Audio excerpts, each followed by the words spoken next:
Kada segundo napateg, tapno biyag, mapagtalinaed. Rason akalikagom ti Bernos tandem, iti Kongreso ada Abra Lone District Representative J.B. Bernos, ken Solid North Party List Representative Ching Bernos, ti House Bill No. 6528 wenno ti Rescue Ready Bill. Babaen iti nasa uabil, mapataod ti maysa a Certified Emergency Medical Technician wenno EMT kada shift kadagiti Municipal Police ken Fire Station iti Pagilian. Bigbigen dati kinapeteg ti EMT iti tiyempo ti aksidente ken kalamidad. Iti probinsya, maibasar iti record ti TESDA, 19 pay laing ti Certified EMT wenno dagiti adaan ti National Certificate Holders ti NC3.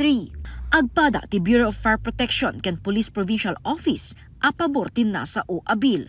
Ibilang ti PPO amay sa a factor ti kinaawan ti Certified EMT iti saan adagos a panakataming dagiti biktima ng runa iti vehicular incidents. Maiyan natop ti proposed bill ng runa umad-ado dagiti mai-record a road accidents. No, kas pagarigan to nga iadadayom ti apo, ada dagitoy mapaspasamak nga emergencies, disgrasya, kasya ti kalkalsada. Kaya nagpintasan launay nga ma-empower manen, ma-enhance ti capability ti bawat police stations kastameten iti BFP nga mangsalbar ti biag. So napateg launay nga dagiti agresponde ket adda-anda iti naan-anay nga kapasidad, naan-anay nga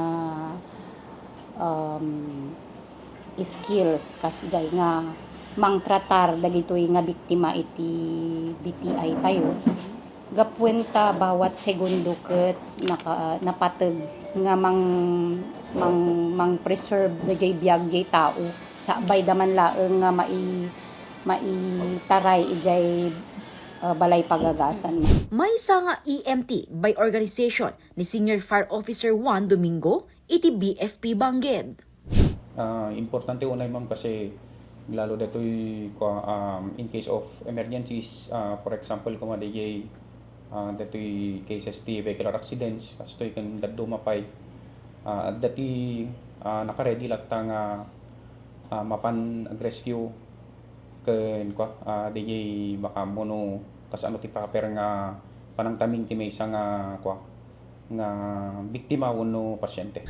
Iti babaen ti proposed bill, dagiti EMT kada station ket mangipaay iti emergency medical care kadagiti pasyente nga daan iti critical nga estado kabayatan a maiyuray ti panangitarayda kadagitoy iti ospital.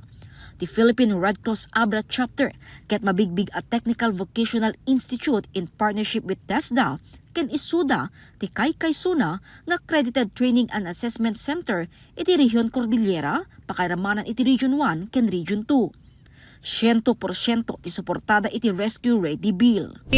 TEMT so daytoy iti emergency medical technician. Dagitoy talagang skilled, equipped nga agarayat. Pre-hospital situation ngamin aglalo dagiti vehicular accident.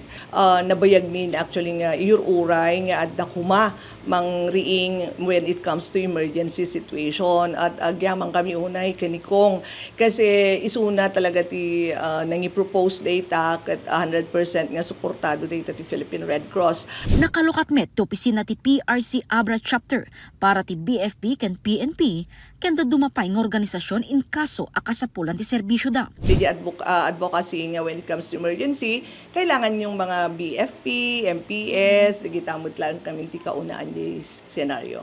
Naduma-duma nga skills, most especially dagitoy emergency skills, pre-hospital situation. So may sadaytan ti CPR, BLS nga kankanayon nga ipapa-advocate ni Red Cross.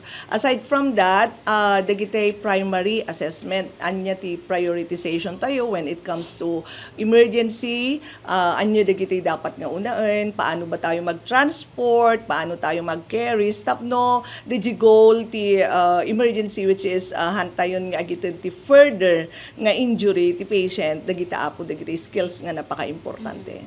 Ti proposed bill ket mangpataod ti plantilla positions, starting salary grade 15 ken monthly hazard pay as saan nabababa ngem 3,000 pesos. Namnamaen da kong JB ken Kong Ching ang maipasatin na sa uagakat apat siyanda ang makatulong iti panang pasaya at ti public safety ken patibkeran na to operational capability ti PNP ken BFP. Jessica Boreta, Balitang Solid North.